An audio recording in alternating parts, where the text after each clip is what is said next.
Jai Gurudev. Jai Gurudev. Thank you so much for having me, giving me the opportunity to speak about one of my favorite topics. It's a pleasure having you on this for this session. And everybody, today we have Professor Ronnie Newman. He's award-winning Harvard University trained researcher and published author in the field of mind-body medicine.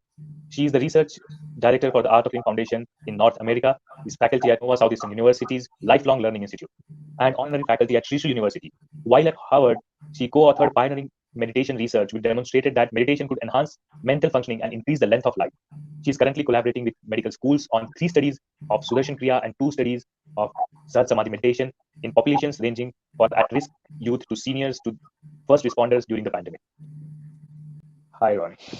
It's so amazing. You have spoken on various platforms. You have represented Art of Living and the research on Art of Living meditation techniques on various platforms like United Nations, the World Bank, and also on various other platforms, right? Right, yes. Ronnie? I've spoken at the National Institute of Mental Health. I've testified before the Food and Drug Administration on the effects of our program for curbing and preventing addiction among our youth. I've spoken at Fortune 500 companies. So, and it's been a wonderful opportunity that I'm very grateful for. Being into science, being into research, what attracted you to Art of Living? That's a great question. Well, since college, I've really been interested. When I learned in my Psychology 101 class that humanity uses just a small percentage of our full potential, it just triggered something in me. Why don't we use our full potential? And what are the vehicles that can be used to unfold full human potential? And that was my quest. And then when I saw the very first research on meditation, I was hooked on its effect on enhancing brain function and immune function and the whole body. And I started along that vein. And so when I was in graduate school at Harvard, I went to the Middle East to do conflict resolution research. And really, can you think of a better place to do conflict resolution research than the Middle East? And yet while I was there, because we were looking at novel approaches to curbing violence and conflict, such as meditation. And I was totally unprepared for the amount of hostility and aggression that was directed at me as director of this project from Harvard. And a contract was even taken out of my life. It was really the dark night of my soul. And I was so traumatized and I became so ill. You know, we've all heard of PTSD. Well, I came back to the US with all of that. And I was so ill, I had to withdraw from the doctoral program at Harvard, to which I had received a full scholarship. Because even the best Western medical knowledge couldn't help me. You know, I had Harvard Medical School, and my father was the past president of the School of Physicians and Surgeons at Columbia, which is also an Ivy League school in the United States. So when Western medicine couldn't help me, I used my research skills to start looking for alternatives. And when I understood the power of the breath to calm the stress response, which we can talk about later if you want, then I thought, well, this is worth giving a try. When a friend suggested that I do these breathing practices. And so what happened is during this time, my best friend in 1990 had gone to California on a business trip and learned Sudarshan Kriya from Sri, who was doing a course there. And he came back and he said, you know, I think this is just what you're looking for, because all of the Ayurvedic doctors kept saying to me, you need more prana, you need more chi, you need more life force energy. And I already was meditating hours a day and doing asanas every day and doing pranayama every day and reading scriptures every day and following an Ayurvedic diet and vegetarian and doing everything we know to do. And still I was sleeping 12 to 14 hours a night. I had a rash that I timed myself and I couldn't sit for more than 60 seconds without scratching somewhere. And when my friend said to me, I think this is good for you, I said, not interested. I don't want to spend one more minute behind my eyelids. And he said to me, do me a favor.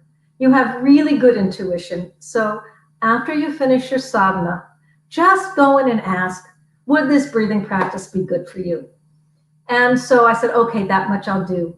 And when I did, it was like every cell in my body went, yes, yes, yes, do this.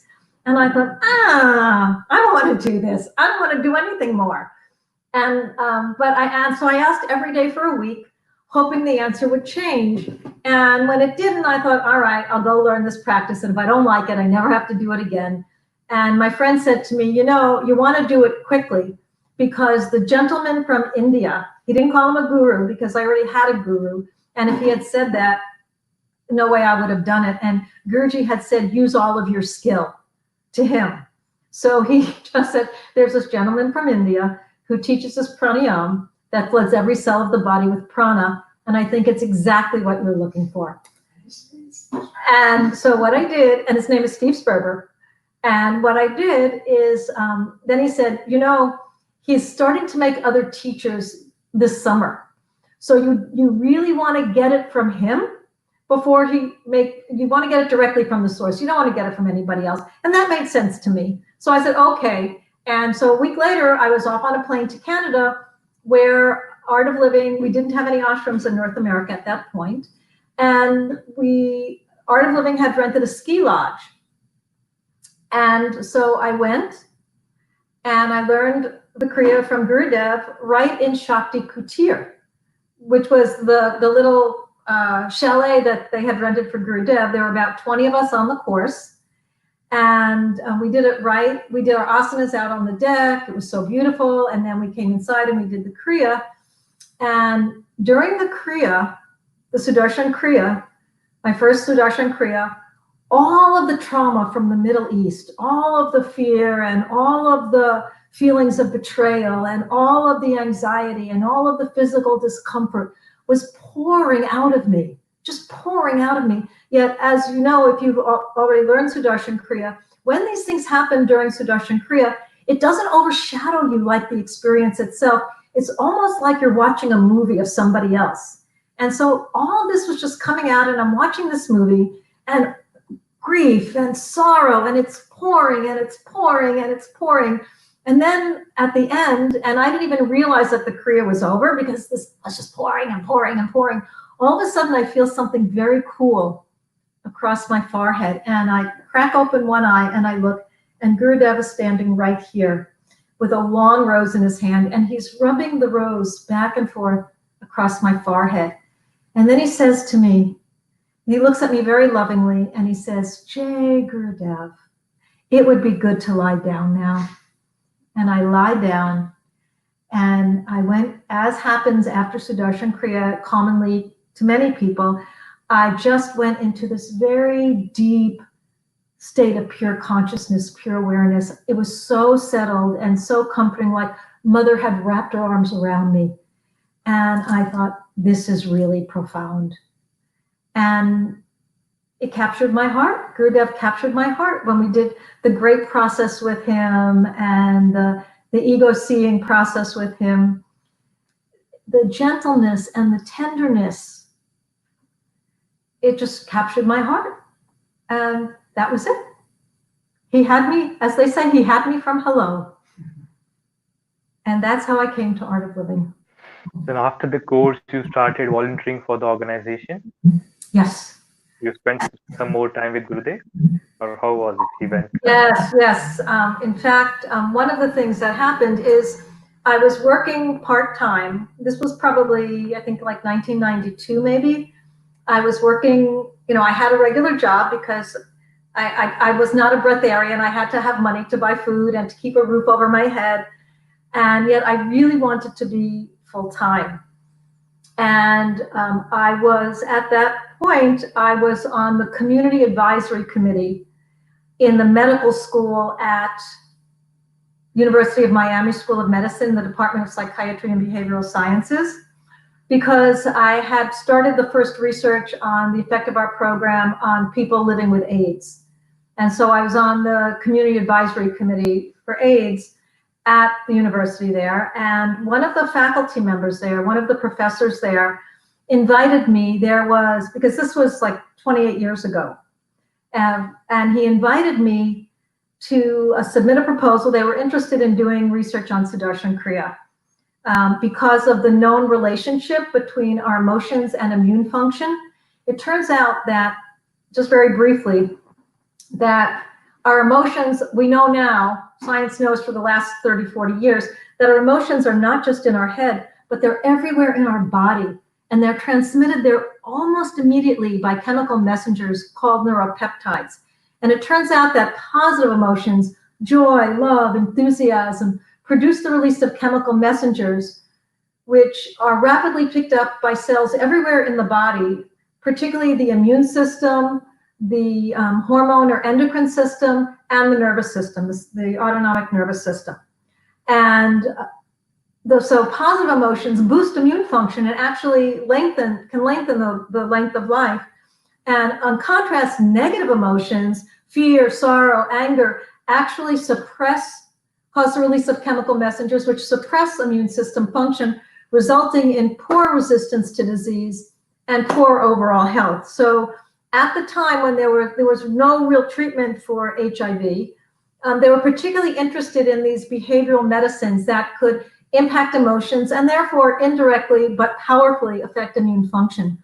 And so I was invited to write up a research proposal for the medical school to study Sudarshan Kriya in people living with AIDS. And I clutched when it came time to write the grant. You know, and it was an incredible opportunity because not only was this my desire, because I had called Gurudev in India right after I had learned, because the organization was so spiritual and there was no research at all. And I didn't know if Guruji wanted research on our practice, if he had any interest in it, if it would serve in any way. So at those days, we used to be able to just like pick up the phone and call him. So I called him in India and I said to him, Gurudev, would you like there to be research on Sudarshan Kriya? And he said, oh, yes. And so then I asked him, I said, well, would you like me to do it? And he said, oh, yes, do it, done.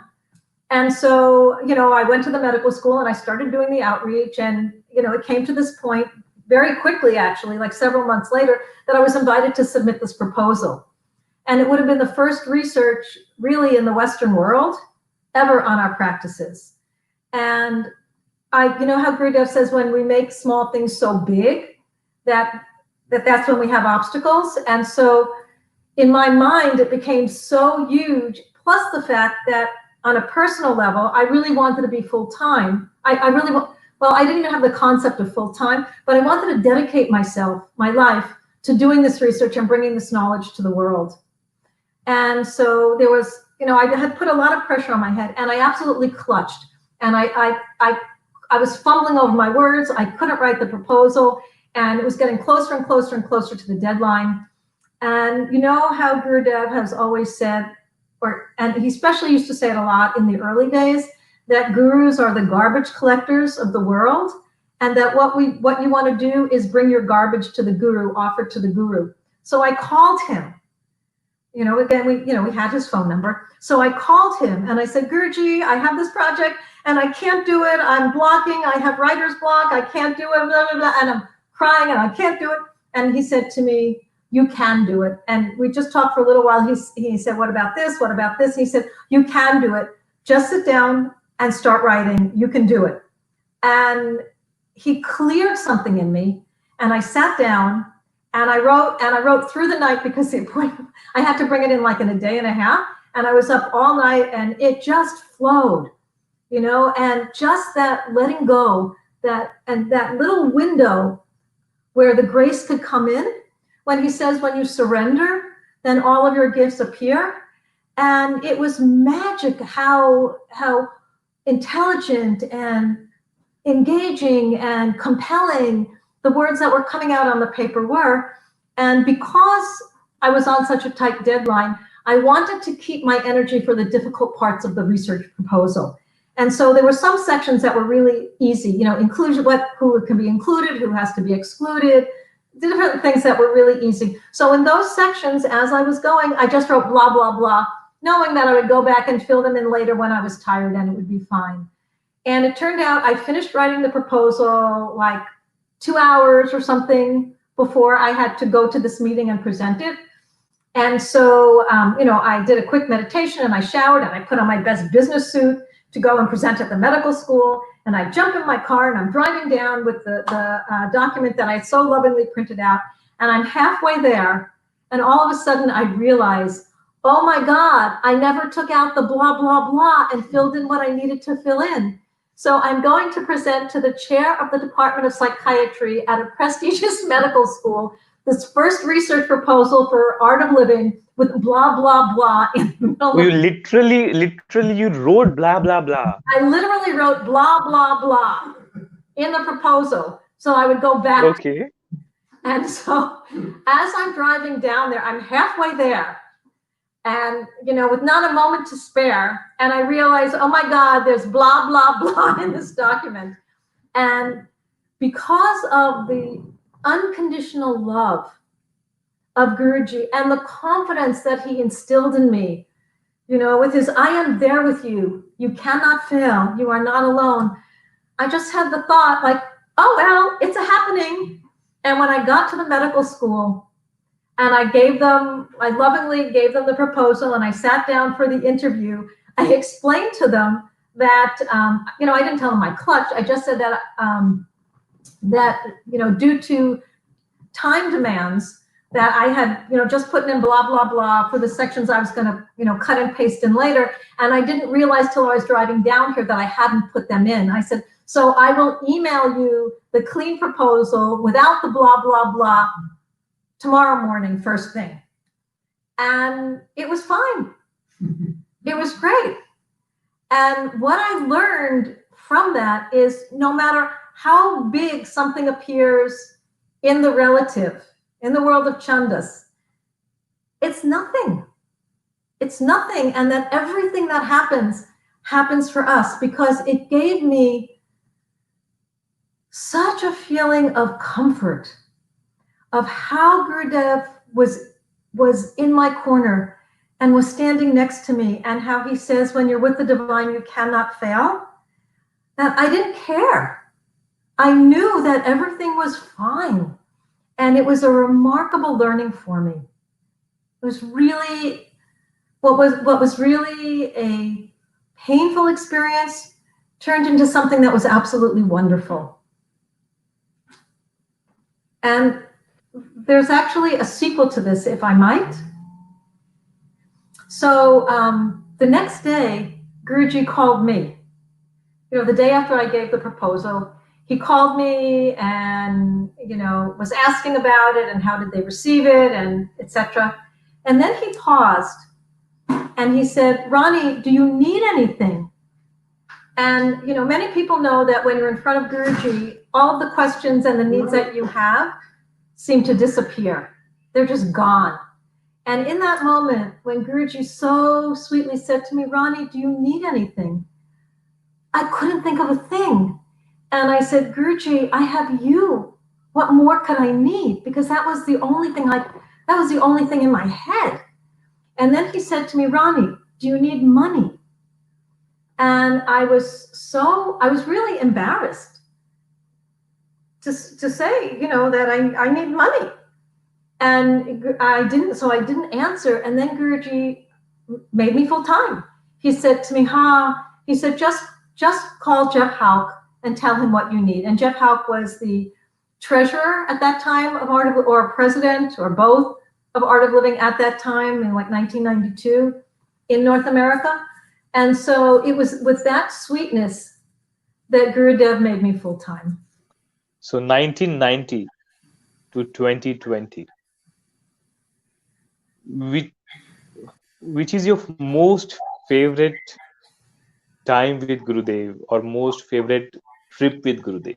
One of the things that I've learned is that the most precious times were not even the most pleasant times. And I'll give you an example. In 1993, I think it was, we invited Gurudev. By that point, I had moved to Florida, to Fort Lauderdale, and there was no Art of Living on the entire east coast of Florida. I moved down here. I had family here. My best friend had family here. He was a teacher, so we came down here. And the first course that we did, which was in my living room, was 2 people. And I remember saying to him, Guruji says we shouldn't teach small courses. They don't have an experience. And he said to me, Ronnie, if we don't start somewhere, we're never going to have any courses because, Guruji always said, talk to your friends, talk to your family, talk to your colleagues. But we were new here. We didn't know a single person. So we had taught maybe 6 people, maybe 7 people, the Kriya. And we invited Guruji to come when he was going on tour in America. We invited him to come. And so he came and he stayed in this very condo where we are right now. And it's not a big condo. It's 2 bedrooms, maybe 1,000 square feet. And at the time, the entourage for Guruji was very small. There were, I think, 5 people who came, quote, old timers or devotees who came with him. And he walked into my condo, and it's on a lake. And, he always says such positive things. And the very first thing he said was, "Oh, such a beautiful view." And then he said to me, "And where will everybody be staying?" Because there were 5 people. And I had been told that Guruji did not like to have lots of crowds. When he was finished with, all of his responsibilities, that he liked to be in a quiet, settled environment without a lot of people. And this place is so small. So I had made reservations at a nearby hotel for the 5 people that were traveling with him. But when he looked around, he said, everybody can stay here. And I took it as a huge compliment that he knew that my house was his house and that I'd be perfectly fine with that. And Banu Didi was traveling with him because in those days, she used to travel with him a lot and she would do all of the cooking for him. And sometimes she would, not always, but sometimes he would have bhajans at the public talks. So Banu Didi had 1 bedroom and Gurudev had the master bedroom, and the other 6 of us slept like sardines, one next to each other on the floor of my living room. And it was incredibly sweet. And at that days, there were no cell phones. And so people, anybody who wanted to talk to Gurudev might, everybody had my phone number. And so calls would come in from people wanting to ask Guruji something. And Banu Didi picked up the phone at one point, and somebody who didn't recognize her voice said, "Oh, you must be so excited that your guru is there." And so she said, "Yes, I'm so happy to be with my guru." And it was just a very, very sweet time. And Guruji came out in his pajamas before bed to say goodnight to all of us. And in the morning, Banu Didi cooked breakfast for us. And one of the things that was really amazing is that in this area where I live, we joke that there are condo police, that the condominiums, there are people who, I guess they're retired and they don't have anything else to do. So they like to feel important and enforce all these obscure rules that don't exist. Like you have to park only in your spot. And where I live, there's maybe 50 guest parking spots. So who cares if you park in a guest spot and not in your assigned spot? But if you were parked in a guest spot instead of your assigned spot, they would issue you a citation. I mean, that's how nitpicky they were. And yet when Guruji was here, people from the Hindu temple found out he was here. So about 20 people came to my house, and there were all the shoes outside my door, and you're not allowed to put anything outside in the walkway. There were all these shoes outside the door, and all the odors of the food that they were cooking out the door, and somebody had brought a harmonium, and they were holding satsang here. And in this place, it's like Gurudev put a cloak around the entire condo, and nobody said anything. For hours and hours, nobody said anything, which was incredibly sweet. And then the next day, after Gurudev did the talk here, we drove to Fort Myers, which is on the opposite coast of Florida. It's about a 2.5-hour drive. And at that point, I felt like, oh, I'm going to get to ride in the car with Guruji because I have business to discuss with him. It was a little bit of ego. And it was, also the expectation that I would get to ride with Guruji because I have business. And the entire entourage at that point was 2 cars. It was the luxury Lincoln Continental that we had rented for Gurudev, that he was in with some devotees. And then there was the second car. And as we go outside and, Gurudev is putting people in different cars, I'm not in Gurudev's car. I'm in the car behind Gurudev. And yet Shirley Harmison, who was also traveling the entire tour with Guruji and was functioning like a secretary, I also had great admiration for her. And I thought, oh, well, at least I get to ride with Shirley. And so Shirley was in the car that I was in, the second car. And we drive half a block to a gas station to fill up the cars with gas before the drive over to Fort Myers. And somebody comes running back from Gurudev's car to the second car that I'm in and says, Gurudev says Shirley should ride with him. So Shirley gets out of my car and goes into the other car. And at this point, I'm miserable. I'm just miserable.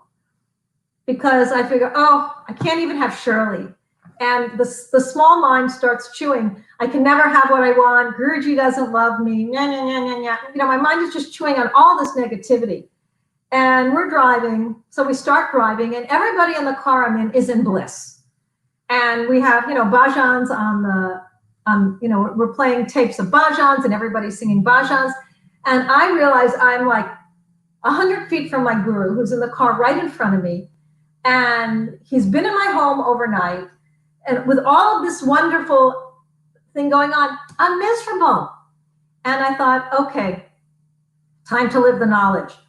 And so I turned to the driver and I said, I'm really having a difficult time right now. Can we please close the radio and have some silence just for a little while? And so, of course, everybody in Art of Living is very accommodating. They said, sure. And I close my eyes and I take Guruji's teaching and I say, okay, feel the sensation in the body. And I close my eyes and I'm feeling the sensation and I'm crying and I'm sobbing and I'm wailing and crying for 20 minutes. It's like all of the sorrow is like pouring out and all of the sensations, and I'm sobbing and I'm sobbing and I'm crying. And then peace dawned. Peace dawned and I felt, okay, thy will be done. Everything is perfect. Everything is fine. And I take a breath like that. And no sooner had I taken that breath, like 5 seconds later, Guruji's car pulls off the highway and stops. And we pull off the highway and stop right behind Guruji's car. And somebody comes running back from Guruji's car to the car that I'm in. And Guruji says, now is the time for Ronnie to ride with Guruji.